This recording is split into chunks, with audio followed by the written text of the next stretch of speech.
Buenas tardes, jóvenes. Espero que se encuentren muy bien. El día de hoy vamos a trabajar el tema correspondiente a fórmulas. Las fórmulas son las formas aceptadas convencionalmente para representar las sustancias a través de símbolos, de manera tal que suministran información acerca de los elementos que constituyen y la relación en la que se encuentran. Las fórmulas se clasifican según fórmula empírica o fórmula mínima, fórmula molecular y fórmula estructural. La fórmula empírica es la representación más sencilla de un compuesto. Indica la relación mínima de átomos que posee un compuesto. En los ejemplos que se muestran a continuación, vemos entonces que para el caso del etano, C2H6, su fórmula empírica, es decir, la relación mínima de átomos, nosotros lo podemos simplificar de esta forma, CH3. Este 2 se simplifica a 1 y este 6 a 3. De esta forma nos quedaría la fórmula empírica. Para el caso del agua no podemos simplificar la cantidad presente de átomos y nos quedaría como fórmula molecular la misma fórmula empírica. Y para el caso del benceno, C6H6, al simplificar los átomos presentes de carbono e hidrógeno, nos quedaría como fórmula empírica CH. La fórmula molecular señala la cantidad exacta de números de átomos que conforman el compuesto. De esta manera, el H2O, el agua, viene representado como su fórmula molecular. Fórmula estructural o desarrollada. Indica la forma cómo se enlazan los átomos que conforman el compuesto. Para la molécula de agua, es una molécula cuya forma geométrica es angular y está representada de la siguiente manera: un oxígeno, dos átomos de hidrógeno. Para determinar la fórmula empírica de un compuesto, vamos a seguir los siguientes pasos. Paso 1. Lo primero que debemos hacer es transformar los gramos de cada elemento en moles, para lo cual se divide cada una de las composiciones centesimales entre sus pesos atómicos. En el paso 2, se toma la cifra más baja obtenida y se divide entre el mismo valor y los demás números obtenidos. Y como último paso, los números obtenidos de las divisiones en el paso anterior nos da entonces la fórmula empírica. Para explicar cada uno de los pasos correspondientes para determinar la fórmula empírica de un compuesto, vamos a resolver el siguiente ejercicio. Calcula la fórmula empírica de un compuesto cuya composición centesimal es la siguiente: 40,02 carbono, 6,67% para el átomo de hidrógeno, 53,31% para el átomo de oxígeno. Como datos me dan las masas atómicas de cada uno de estos elementos. Para el carbono 12 gramos mol, hidrógeno 1 gramo mol y para el oxígeno 16 gramos mol. Ahora bien, en el paso 1, ¿qué debemos hacer? Se dividen cada una de las composiciones centesimales entre la masa atómica. Para el carbono, 40,02 gramos, que da su composición centesimal, entre su masa atómica, 12 gramos mol. Esto nos da como resultado 3,33 mol. Para el hidrógeno, 6,67 gramos entre 1, igual a 6,67 mol. Para el oxígeno, 53,31 gramos, que era su composición centesimal, entre 16 gramos mol, su correspondiente valor de masa atómica, igual a 3,33 mol. En el paso 2, la cifra más baja, que para nuestro caso particular corresponde a 3,33 mol, se divide entre cada uno de los resultados anteriores. Es decir, que para el carbono, 3,33 lo vamos a dividir entre 3,33. Eso nos da como resultado 1. Para el hidrógeno, el valor obtenido anteriormente, 6,67, entre el valor más pequeño, 3,33 mol, es igual a 2. Y para el oxígeno, 3,33, que fue el resultado obtenido anteriormente, entre 3,33, la cifra más baja, es igual a 1. En el paso 3, los números obtenidos en este paso anterior nos da entonces la fórmula empírica. Fíjense que para el carbono tenemos un átomo, para el hidrógeno 2 átomos y para el oxígeno 1 átomo. Carbono 1, hidrógeno 2, oxígeno 1. De esta manera obtenemos la fórmula empírica. Segundo ejercicio para determinar la fórmula empírica. Me piden, calcula la fórmula empírica de un compuesto cuya composición centesimal es azufre 46,15%, hierro 53,85% y cuyas masas atómicas son para el azufre 32,06 gramos mol, hierro 55,85 gramos mol. En el paso 1, ya habíamos establecido que vamos a dividir cada uno de esos porcentajes entre las masas atómicas correspondientes. Para el azufre entonces nos quedaría 46,15 gramos entre su valor de masa atómica 32,06.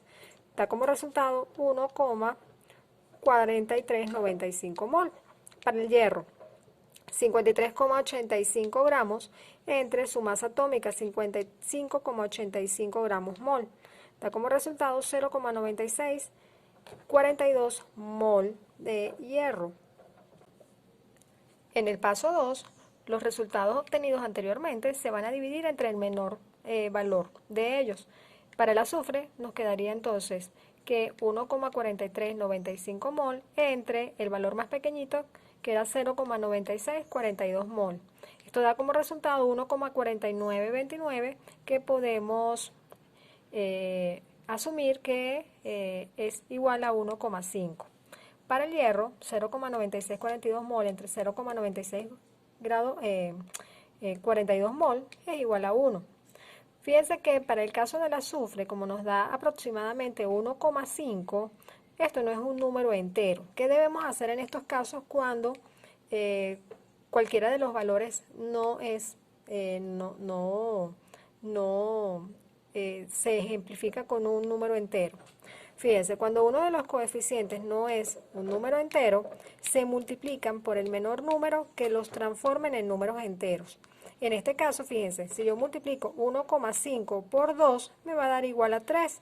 Esto ya es un número entero. Entonces, si yo multiplico por 2 el azufre, obviamente tengo que multiplicar también por 2 el valor del hierro. En este caso, 1 por 2 es igual a 2. Quiere decir entonces que la fórmula empírica corresponde a 3 átomos de azufre y 2 átomos de hierro. Nos quedaría expresado de la siguiente forma: hierro 2, azufre 3, como fórmula empírica. Determinación del peso molecular de una sustancia. Fíjense, el problema dice lo siguiente: el peso molecular de un compuesto es 78,108 gramos mol. Si su composición centesimal es carbono 92,31% y para el hidrógeno 7,69%, indica la fórmula molecular del compuesto. La primera parte del problema la vamos a resolver siguiendo los pasos para determinar la fórmula empírica, como lo habíamos hecho en los ejemplos anteriores. Fíjense, para el paso 1, entonces vamos a dividir cada una de las composiciones centesimales entre sus masas atómicas. Para el carbono nos quedaría entonces 92,31 gramos entre 12 gramos mol. Da como resultado 7,69 mol. Para el hidrógeno, 7,69 gramos entre 1 gramo mol, 7,69 mol. En el paso 2, cada uno de los resultados anteriores se divide por la cifra más baja, como ya lo habíamos establecido para determinar la fórmula empírica. Para el carbono, 7,69 entre 7,69 es igual a 1. Para el hidrógeno, 7,69 entre 7,69 es igual a 1. Quiere decir entonces que mi fórmula empírica es igual a CH, C1H1. ¿Ok? Ahora bien, para determinar la fórmula molecular, ¿qué debemos hacer? Fíjense bien.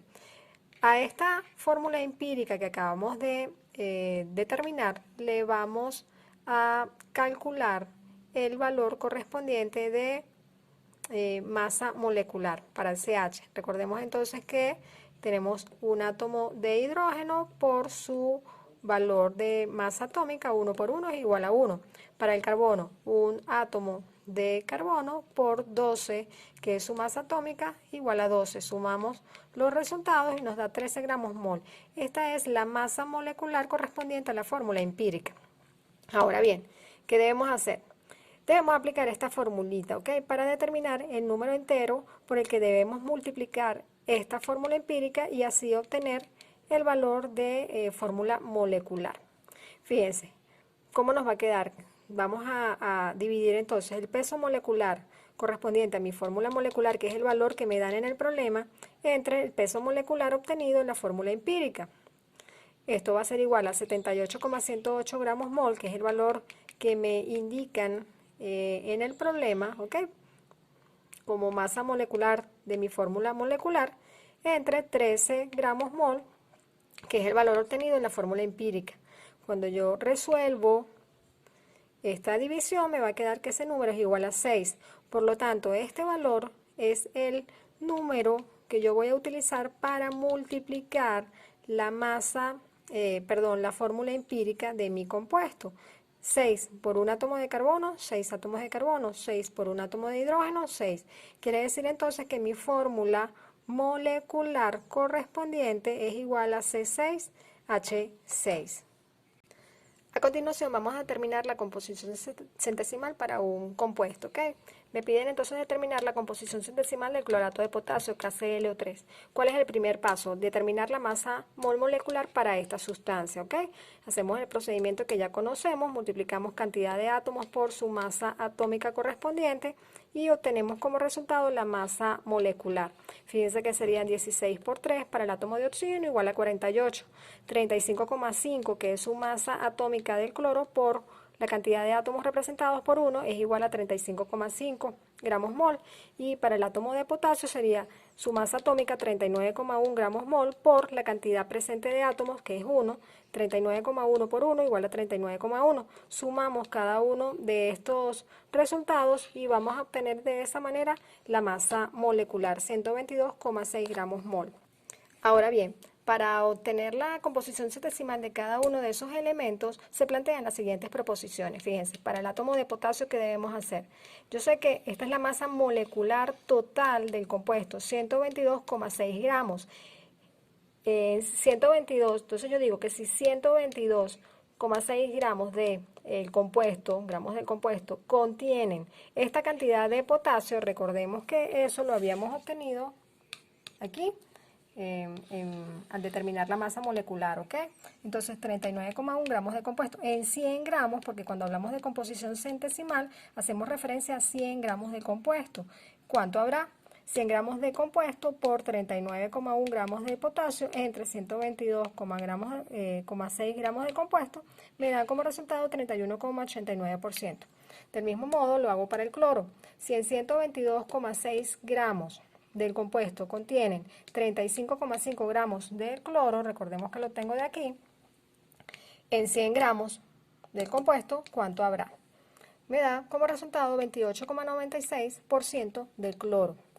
Para el átomo de oxígeno, si en 122,6 gramos del compuesto, ¿ok?, tengo 48 gramos de oxígeno. ¿De dónde sale estos 48 gramos de oxígeno? Recordemos que yo tenía 3 átomos de oxígeno. 3 por 16, que es su masa atómica, me da como resultado 48 gramos mol de oxígeno. Por eso es que tengo que colocar aquí 48 gramos. Entonces, si en 122,6 gramos están presentes 48 gramos de oxígeno, en 100 gramos, ¿cuánto habrá? 100 por 48 entre 122,6 me da como resultado 39,15% de oxígeno. Fíjense que si yo sumo 31,89, 28,96 más 39,5, debería esperar que la suma total me dé un valor muy cercano, muy próximo al 100%. Quiere decir entonces que de esta manera obtengo la composición centesimal de cualquier sustancia.